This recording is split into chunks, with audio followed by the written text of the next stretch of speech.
My mother-in-law invites my husband's ex to every family event to undermine me, and it finally exploded when they tried to celebrate their anniversary. So, for context, I, 28 female, have been married to my husband, Shah, 28 male, for 2 years. Shah and I dated for 2 years before that, but we've known each other for several years since high school. We didn't start dating until a couple of years after college ended. I met him at a restaurant out of the blue. We exchanged numbers, went out on a few dates, and that's how we got here almost 4 years later. Before me, Shah was dating another girl from high school, Diane. She was a grade below us and had been with Shah since middle school. Him and I weren't exactly close, but we had a lot of common friends back in school, so I saw a lot of him and Diane together. After we graduated high school, I lost touch with him because he went to college in a different state, and we didn't see much of each other during that time. When we finally did meet at that restaurant several years later, I ended up asking him about Diane, and he told me that they'd broken up a year and a half ago. She'd been the one to dump him because she wanted different things from life and wanted a break to explore the world. But she'd come back to him someday, which just meant that she wanted to be single for a while and see other men without guilt, but wanted to keep Shah around as well as a backup option. So he stayed friends with her after the breakup but minimized contact with her. By the time he met me, he'd moved on almost entirely from Diane, and I had also started seeing him in a new light because he'd grown a lot since I last met him in high school. Shah and I became friends very quickly and easily when we met 4 years ago, and we still share the same easy and laid-back relationship even now. He says that that's something he never had with Diane. She'd always tried to make him chase after her because she believed it made her more attractive. She'd flirt with other guys sometimes, go out with her friends all the time without bothering to speak to him for days, and would never bother to check up on how Shah felt about her behavior. He stayed with her because he was young and stupid, and also because he thought that he needed to make that relationship work only because they had been together for so long. Another reason was his mother, who was a huge fan of Diane. Diane had met my mother-in-law, Sharon, 49 female, many times while they'd been together, and whenever Diane would visit, Sharon would praise her and act like a totally different person. If I go by what Shah tells me, Diane used to do the same for Sharon as well, praising her incessantly and acting like a whole other person to impress her. They'd gossip and talk about other people, mostly Shah's other female friends, which he didn't like, and sometimes even Shah's aunts and cousins. Diane is also kind of conventionally beautiful, which meant that Sharon liked her even more. I don't understand why that's a thing, but it is what it is. Shah had told me that even after their breakup, Sharon had continued to invite Diane to family events and holiday dinners. He tried to talk to his mother and get her to stop inviting her, but she claimed that she really liked her, and even though they'd broken up, she and Diane were still friends, so she saw nothing wrong with having her over. They talked almost every other week, and were actually good friends. So, that continued even after I started dating Shah and he introduced me to his family. I felt very weird about it in the beginning, and I still do, but there's a reason I'd been putting up with it for so long. The first time Shah brought me home to meet his family was for Christmas 4 years ago. We'd been dating for quite some time then, almost 8 months. Diane was also present there, and she was downright horrible to me the entire time. She was picking on my looks, my height, my outfit, my makeup, and whatnot. She was clever enough to make it all sound very humorous, like she was just joking. But Shah knew what she was trying to do and tried to stand up for me. However, Sharon shut it down and directly asked me if I had a problem with Diane's jokes, putting me on the spot.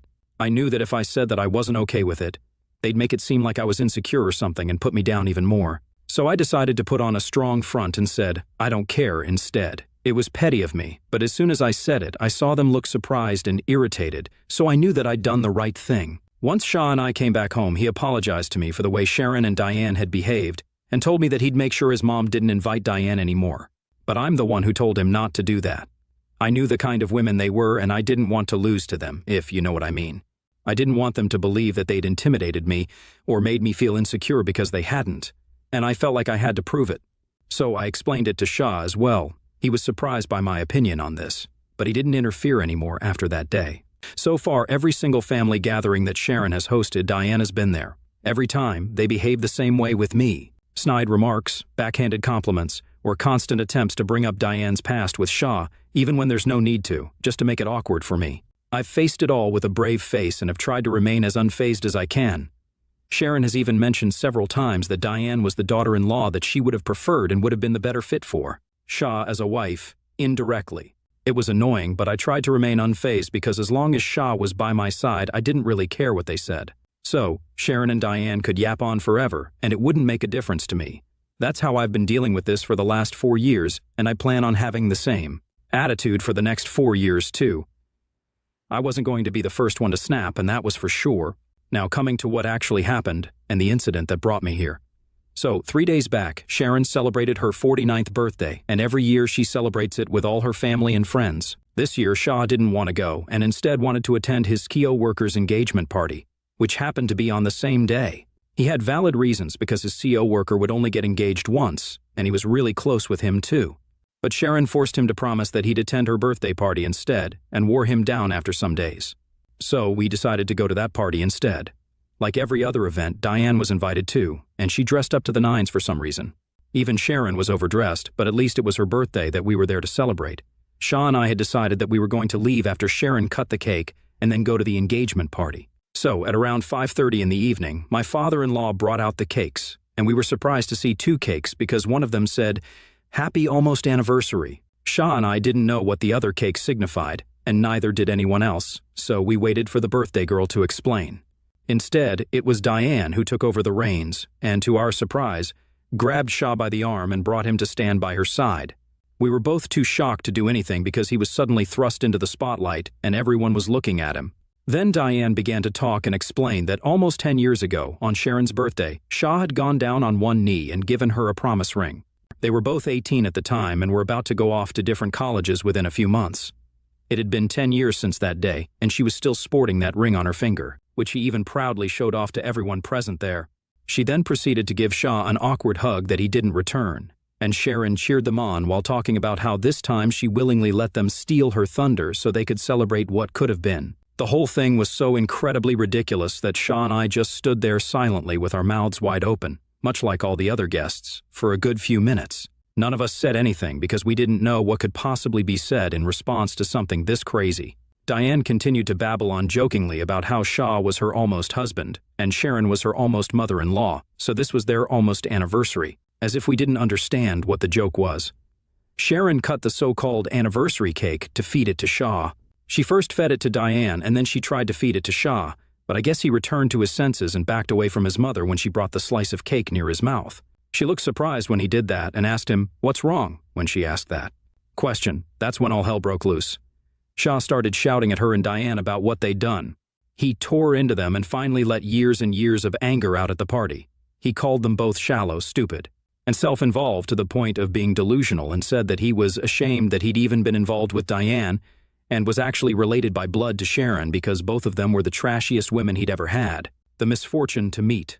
I'll admit even I was kind of taken aback by that outburst because Shah was usually a very chill guy and rarely ever yelled or got angry at people. It took a lot to push him to the edge, and Sharon had finally done it, with the help of Diane, of course.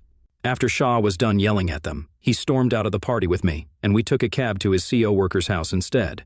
I tried to talk to him on the cab ride there, but he looked visibly upset and said that he didn't want to talk about his mother and his ex at that moment, so I dropped it. Then, once we reached the other party, his mood seemed to improve as he met his friends and other CO workers, and I was relieved that he was looking better. By the time we came back home, he was in a considerably better mood, and I decided to bring up what happened at the party again because I thought that he'd want to talk about it. He did not, and instead, I ended up getting an earful about how some of this was kind of my fault as well. When I brought up the incident at the party, he told me that he did agree that Sharon and Diane had tried to humiliate me with the cake, but I wasn't all innocent here either. I'd been the one who, for years now, had forced him to stay quiet and allow Sharon and Diane to behave however they pleased at these events, because I felt like I had to prove to them that I didn't care. I'd made it all about myself and my need to show people how nonchalant I was, but I'd totally forgotten that Shah was just as involved here as I was, and this was getting on his nerves too. Sharon, Diane, and I were the ones battling it out with our mind games, but he was the one suffering, and nobody bothered to check on him and how he felt about any of this. He didn't expect it from his mother or his ex, but he did expect it from me, and said that I'd kind of let him down by putting my own feelings above his regarding this situation. That night, I argued with him and told him that he was being way too harsh and unfair to me. But now that I look back on it with a cooler head, I do think he had a point. For forcing my husband to stay quiet for years while his mother invited his ex to family events to put me down? Update 1. Okay, so I apologized to Shah this evening. I read the comments, did a lot of introspection, and talked to a couple of my friends about this too. I came to the conclusion that I was in the wrong here, and whatever he said that day was true. I had been putting my feelings above his own, and was so busy acting like Diane. And Sharon's behavior didn't bother me that I didn't even stop to think that maybe it bothered Shah. For his sake, I should at least have let him put an end to this if he wanted to. I made him put his own feelings aside for years so that I could win some sick mind game with people who I didn't even like, and in doing so, I jeopardized the one relationship that matters the most to me. I screwed up badly, so I knew I had to compensate for it. Shah had been giving me the cold shoulder since the day of the party, and I also had been trying to act like it didn't affect me. It's a thing that I've always had, and it's been a problem forever because my response is to just always pretend that things don't bother me even when they do. I want to be perceived as nonchalant and unfazed by anything, so I act like that and bottle up my feelings, which I now realize is a really unhealthy coping mechanism. I definitely need to work on this if I want my marriage to work, but today I skipped work and decided to get him dinner from his favorite place, along with a chocolate cake that said "I'm sorry" on it. I came home, set it all up, and made it as romantic as I could because I know he's a sucker for sappy rom-com apologies. Also, because I was just very sorry about everything I put him through unwittingly. He came back home in the evening after work and was very surprised to see what I'd arranged for him. He'd forgiven me within 15 minutes of his arrival. We had a teary reconciliation, and I ended up crying because I was so scared that I'd lose him over this when he wasn't speaking to me. We talked things out, and everything's better between us now. Since I acknowledged my screw-up, I explained to him my constant need to be perceived as someone who's chill and laid back, someone who's nonchalant, basically for no reason other than it looks cool and because I don't want to be vulnerable around people. That's the real reason behind this entire mess. He understood and respected the way I acknowledged it and said that I'd work on it instead of just pushing it all down and bottling my feelings up. He also apologized for being rude to me, but I don't think he needed to do that. He did it because he's a good man and because he loves me, which really makes me think that I've won in life. After we were done with dinner, we finally spoke about and addressed what had happened the other day with Diane and Sharon. I hadn't heard from either of them after the party, and after my fight with Shaw, it had all been driven out of my mind anyway. However, Sharon had constantly been texting him to make him apologize to Diane, who was allegedly inconsolable and overcome with grief because of the way Shaw had behaved with her. I had to try really hard not to roll my eyes when I was reading the texts that Sharon had sent my husband to guilt-trip him into apologizing to that woman. Sharon was trying to make it seem like the cake and the whole almost anniversary gag was just that, a joke, and there was nothing that they were implying with it. But I called BS on it. This is a married guy that we're talking about here, and surely they'd have enough brains to realize how inappropriate and disrespectful this was to me. They went ahead with it because they wanted to humiliate me at the party. So they couldn't just write off our feelings by saying it's just a joke and that Shah had taken things too far. The audacity to even suggest that Shah and I had taken it too far and had disrespected them with that outburst in our walkout was just laughable. Shah had been ignoring her texts anyway, and today, after I saw those texts, we officially decided to go no contact with her. We'd had enough of her nonsense and wanted no part of this anymore. Update 2-3 days ago, Shah and I blocked Sharon and Diane on all our social media. He also told his dad that he didn't want to speak to his mother anymore. His dad respected that because he understands Shah's feelings, but he also refuses to interfere now since he loves his wife and knows that he can't leave her. So, he's staying out of this completely, like he has for the past couple of years. I'm not on board with my father-in-law's behavior, but I can't help it either. Everything was going well for the past 2 days, but today Shah suddenly called me out of the blue and said that he had to head to the hospital as soon as possible because apparently his mother had fallen from the top of the stairs and fractured her leg. His maternal uncle had been the one to inform him, and he left as soon as he heard us. We reached the hospital that his uncle had mentioned at around the same time, but before we could even enter, Sharon stopped us in our tracks, and she was completely fine. She and Diane had ambushed us in the parking area of the hospital and told us that this was the only way to get Shah's attention, because he'd blocked them everywhere.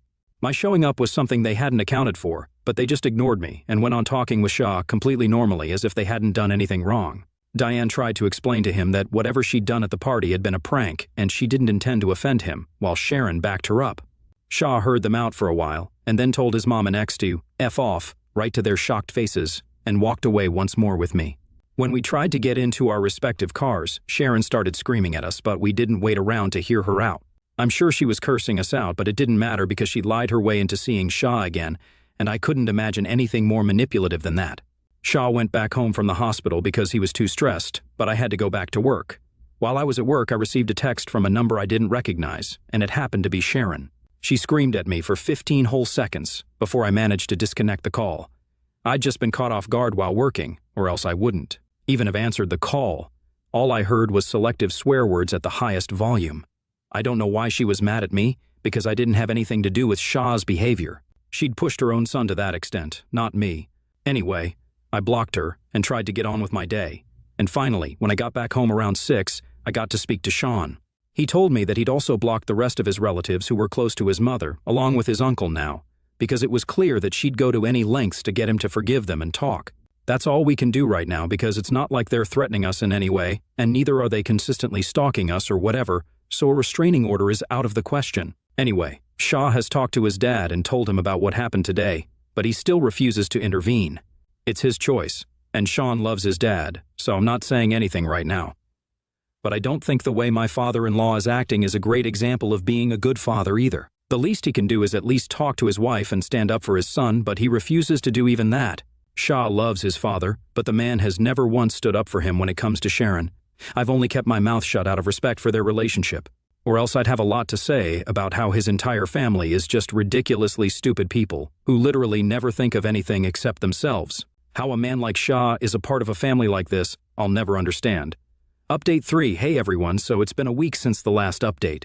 And yesterday we decided to file for a restraining order against Sharon and Diane because of something they did to me, or at least tried to do, to be more precise. So I was coming back from work the other day, like 3 days back, and it was a Thursday. That day, on Thursdays, I usually stop at a coffee shop near my office and get myself a frappuccino as a little treat. Last Thursday, I was about to do the same, but as soon as I entered the shop, Diane and Sharon left their seats, where they'd been waiting for me, and came right at me with their coffees. Before I could even react, both of them had splashed me in the face with it, and then Diane even grabbed some of the whipped cream from her cup and dumped it into my hair. I was stunned and just sort of froze on the spot for a while before the baristas rushed to help me clean up a little. They tried their best and made sure to get it all off, so a huge shout out to them for literally abandoning their jobs to help me, and even the other customers who waited patiently. Once I tried to wipe it all off, my clothes were all sticky and gross, and my hair was disgusting, but I was a lot cleaner by the time I was done. Some of the other customers made sure I was all right, and one asked me if I wanted to call the cops, which I did, and I reported Diane and Sharon. I pressed charges against them, but they got off with nothing more than a slap on the wrist and a fine because this was just a misdemeanor and hadn't actually harmed me, unless you're talking about my clothes from that day, which I can't wear to work again because of the faded brown coffee stains all over the front. Nevertheless, we did press charges, and that went on their record, so that will help with the case. Sean wanted to take this public and post about this on social media so that more and more people would know and stay away from Diane, and also his mom. But he changed his mind when he realized I just wanted to move on from this without any more discussion. Honestly, that incident kind of shook me up, and it sounds silly, I know, but it did make me think that if things were worse, then it could have easily been something more than just them throwing coffee at my face. They could have seriously hurt me if they wanted to because they knew my routine from my social media, and they knew my address. So this could have gone south easily. Sean and I have had a decent financial year, so we'd already been considering moving. And now, after what happened, we definitely will be moving. We'd also been thinking about having babies and we're going to start trying soon enough. But my in-laws won't ever get to meet my kids. We've cut off my father-in-law as well after he refused to intervene even after the coffee incident. Shah got into a big fight with him and then cut him off as well. I, for one, am relieved. I won't be seeing or hearing from these people ever again.